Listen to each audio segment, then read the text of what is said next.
Welcome to the 7 Steps video series. My name is Claude D. This video series serves as an accompaniment to the book 7 Steps, a book for empaths in a world full of narcissism. Check the link below for a copy of the book and hit the subscribe button for more videos. I hope you find these informative and that they provide a path to peace. This series highlights the 7 narcabuse tactics outlined in the book. This is the third. This is triangulation. Triangulation is an emotional abuse tactic employed by narcissistic individuals or narcissists.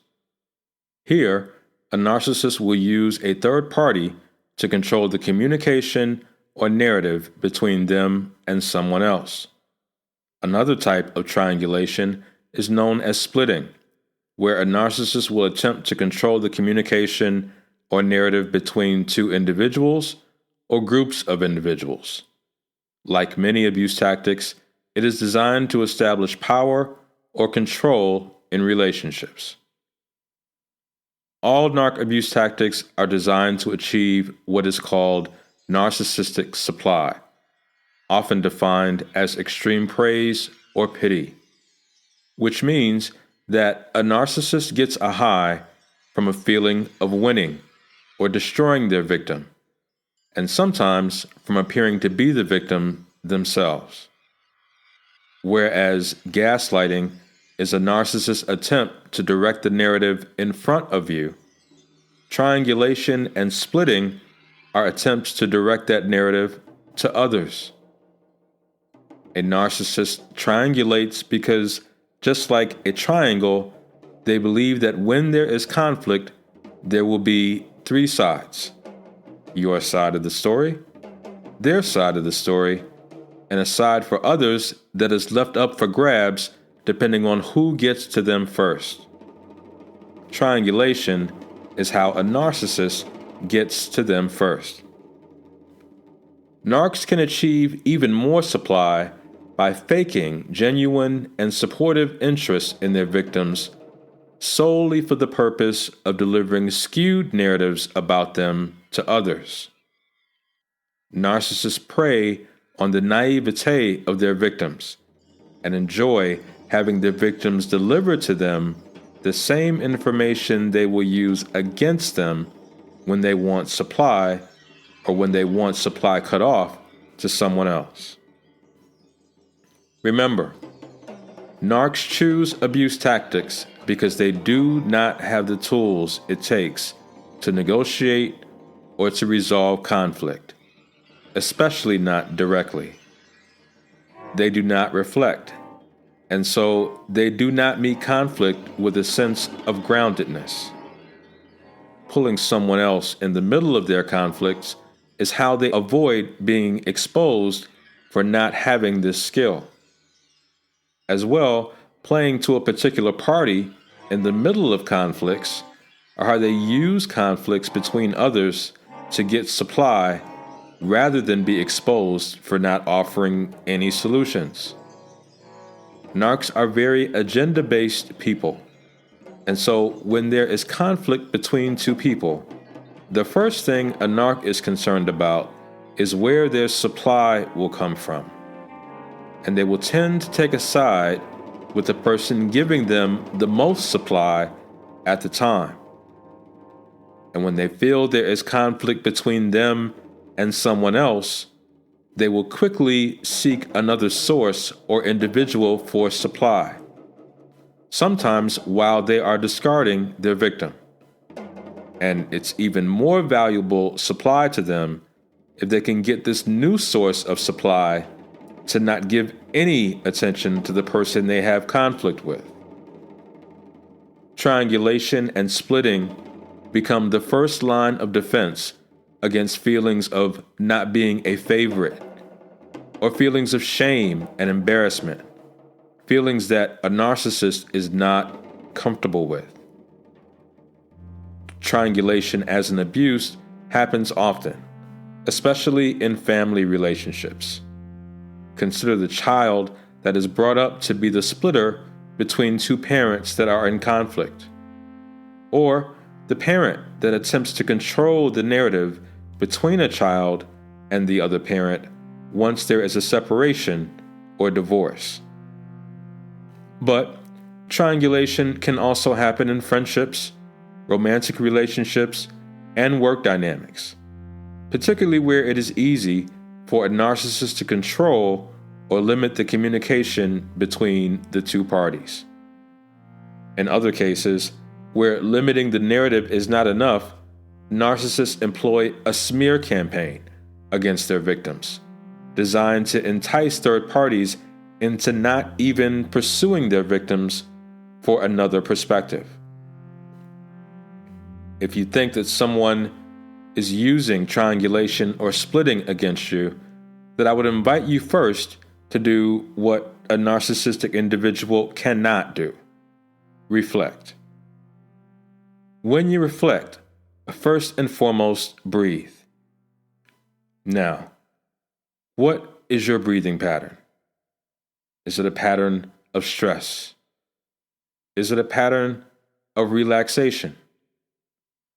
Often, we breathe in short and shallow breaths that only fill up our chest cavity, when there are numerous benefits to deep breathing with our diaphragm, like decreasing stress, increasing calm, relieving pain, improving immunity, and increasing our energy.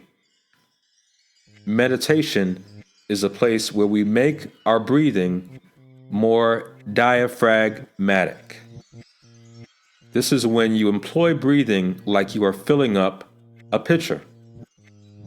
First, bring your awareness to filling up the bottom circular element of the pitcher. This is your diaphragm and lower chakra area. Then bring your awareness to filling up the chest and the upper area. Do this to a count of 4. When you are full, hold for an additional count of 4. And now, empty the pitcher in the same way. First, remove the air out of your chest, and then your diaphragm to a count of 4. And then hold again to a count of 4. It may sound like fill, 2, 3, 4. Hold, 2, 3, 4. Remove, 2, 3, 4. Hold, 2, 3, 4. Repeat that pattern and try extending your count, maybe all the way up to 7. The benefits of deep or diaphragmatic breathing are almost instant, and coupled with sitting flat, relaxing your arms, and other aspects of meditation mentioned in other videos, it sets an anchoring.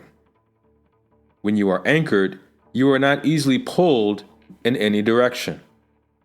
And this serves as an excellent defense against a tactic like triangulation, which is designed to lure people over to a particular side or create a division between others. When you are anchored, you are not chasing people down to make sure they are telling the correct stories about you or situations you are involved in. Not because you have found the ultimate group of friends or relationships that would never do that to you, but because you have created a weight or a knowing within you that is so powerful that it is not moved easily by someone else's need to sway you. When you are anchored and you know of two people who have conflict, you have no desire to pit them against each other. You know who you are, and you give yourself permission to come to your conclusions based on your experience. You cannot control the behavior of other human beings any more than you can control their breathing pattern. And this can breed a natural insecurity, especially in work dynamics where we tend to tie our success to what others say about us. We would like for those reflections to be honest and consistent, and not have the truth about us dependent upon who is talking and who they are talking to.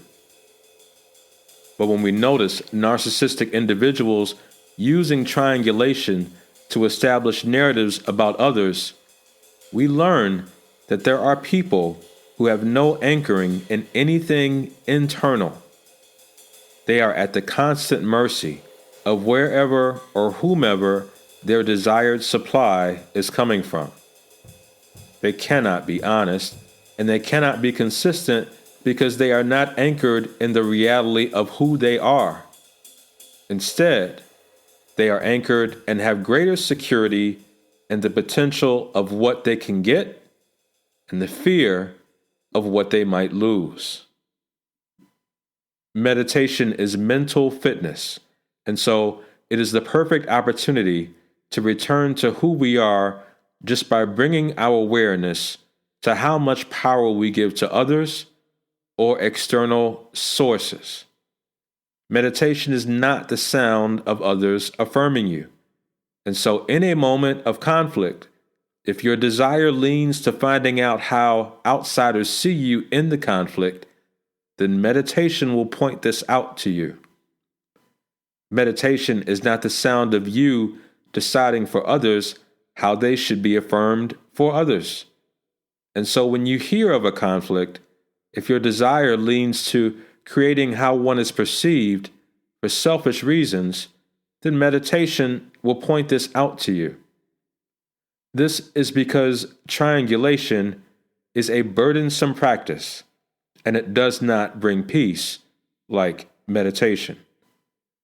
Just like an attempt at physical fitness might expose what we put into our bodies, an attempt at mental fitness will expose what we entertain with our minds. Deep breathing during meditation clears the mind. It provides focus, and it provides an anchoring that we can bring into situations that bring an awareness to when we are being abused in this way, and when we are offered an opportunity to abuse others. Make no mistake, a narcissist that triangulates with you is triangulating about you when your back is turned. If you don't fall for the bait when they are speaking ill of someone else just to win points with you, they may shame you or embarrass you. You will be called names. You will be told things like, "You act funny." But it is their natural defense against the fear of someone who does not require external validation. Triangulation is not easy to heal from. Finding out that a reputation or relationship you had could be easily lost to the interference of someone else is not easy. It requires a great deal of compassion with yourself. But it also provides a great deal of knowing when it's time to heal. Sometimes people have opinions of you that can be easily swayed by someone else's interference. You may have to be anchored in who you are.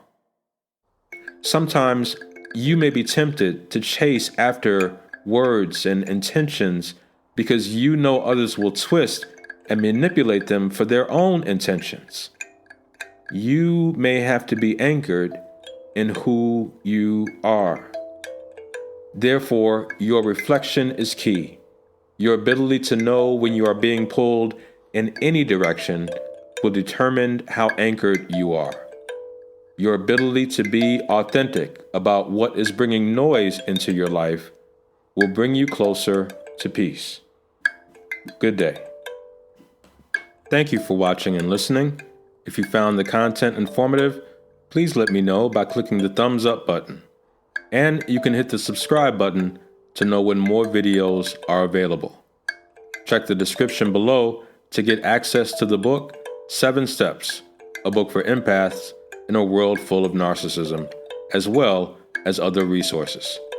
Once again, my name is Claude D.